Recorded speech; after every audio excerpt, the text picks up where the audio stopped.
आज मैं इस वीडियो के माध्यम से तमाम शासनिक प्रशासनिक अधिकारियों को ये जानकारी देना चाहता हूँ। मेरे गांव रसूलपुर सिकरौड़ा में कुछ बड़े भूमाफिया सरकारी ऊसर की जमीन, कुएं की जमीन और सीलिंग की जमीन, जैसे कि कुएं का नंबर 417 है जो कि 4 बीसे तकरीबन है, जिस पे मौजूदा यासीन पुत्र अब्बास, यामीन पुत्र इसाक उसको कब्जाने का बाउंड्री बनाने का काम कर रहे हैं। दूसरे खसरा नंबर 337 में जो ऊसर का बहुत बड़ा नंबर है, उस ऊसर के नंबर में से तकरीबन 3 बीघे जमीन इन्होंने उसे कब्जाने का कंस्ट्रक्शन का काम कर रखा है, जो कि तकरीबन आज के बाजार भाव रेट से 25 करोड़ रुपए की जमीन है। मेरी सरकार से और तमाम एसडीएम साहब से, डीएम साहब से, शासनिक प्रशासनिक से निवेदन है को इसको जल्द से जल्द तकरीबन 25-30 करोड़ रुपए की जमीन को मुफ्त कराने का काम करें।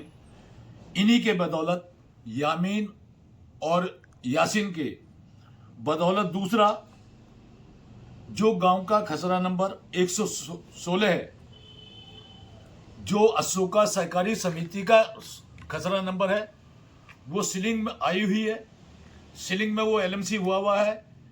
यासीन और यामीन और गोल्डी जो अशोका सहकारी समिति के सदस्य हैं, उन्होंने साठ गांठ कर कमिश्नर के यहां से एक आदेश लिया।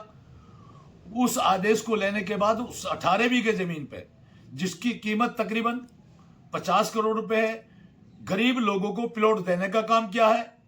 जब वो मुकदमा हारा जाएगा, उसकी अपील होगी, जो सरकारी सीलिंग की जमीन है, गरीब लोगों को लूटने का, डकैती करने का काम ये भूमाफिया कर रहे हैं। उसी में चौथा, इनके एक के बाद एक माननीय योगी जी की सरकार में इतना बड़ा हौसला है इनका कि माननीय योगी जी जबकि बिल्डिंगों पे बुलडोजर चला रहे हैं, बनी हुईयों पे, इन भूमाफियाओं का इतना बड़ा सिकरौड़ा में, रसूलपुर सिकरौड़ा में यामीन और यासीन पुत्र अब्बास, यामीन पुत्र इसाक, इनका इतना बड़ा हौसला है। जो गांव का बारिश का पानी जिस जोड़ में तालाब में जाता है, जिसका खसरा नंबर 186 है, उसमें से निकलकर कल्लूगढ़ी वाले नाले में जो गांव का बारिश का पानी पड़ता है, जिला पंचायत सदस्य रहे सीनू प्रधान, सीनू उर्फ यासीन, उन्होंने उस गांव के नाले को पानी का निकलवाने का काम किया था। उस नाले को खत्म कर वहां उस पर रास्ता बना के कल्लूगढ़ी के क्षेत्र की जमीन में कॉलोनी काटने का काम कर रहे हैं। उसी के साथ साथ वो नाला खत्म कर दिया। नाला खत्म हो जाएगा तो गांव का बारिश का पानी निकलना बंद हो जाएगा और गांव डूबने का काम करेगा। रसूलपुर सिकरौड़ा को चारों तरफ से इन्होंने घेर कर एक 4 बीघे सीलिंग की जमीन और है, जो कि झूंडपरे की तरफ पड़ता है। सीलिंग की जमीन पे उस 4 बीघे पे इन्होंने बहुत जल्द लेटेस्ट अभी कॉलोनी काटने का काम करा है। तो मेरा सरकार से, सरकार के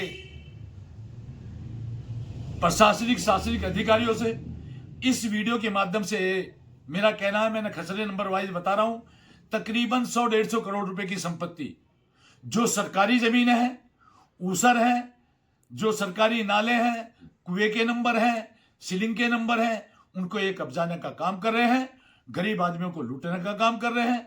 तो मेरा सरकार से निवेदन है और इस वीडियो के माध्यम से माननीय योगी जी से भी मेरा निवेदन है कि आपके शासन में इस तरीके का भूमाफिया कोई बच नहीं रहा। आपको इनको दिखवाने का काम करें और तत्काल सरकारी जमीन को मुफ्त कराने का, सरकार के कब्जे में लेने का काम करें। इसी के साथ मैं आप अपने डीएम साहब से, अपने एसडीएम साहब से, जो हमारा पटवारी है रसूलपुर सिकरौड़ा में, जो पटवारी है, इनकी साठगांठ से, इनकी मिली भगत के बाद से लेन देन कर इन सरकारी जमीनों को कब्जाने का काम करें। मैंने कल परसों पटवारी को फोन किया कि पटवारी साहब कुएं के नंबरों को कब्जाने का काम कर रहे हैं। पटवारी साहब ने कोई संज्ञान नहीं लिया। तो मेरा यह आपसे, आपकी वीडियो, हमारी वीडियो के माध्यम से मैं ये कहना चाहता हूं, सरकार इसे संज्ञान ले और इन भूमाफियाओं को जेल में भेजने का काम करे और इस जमीन को मुफ्त कराने का काम करे।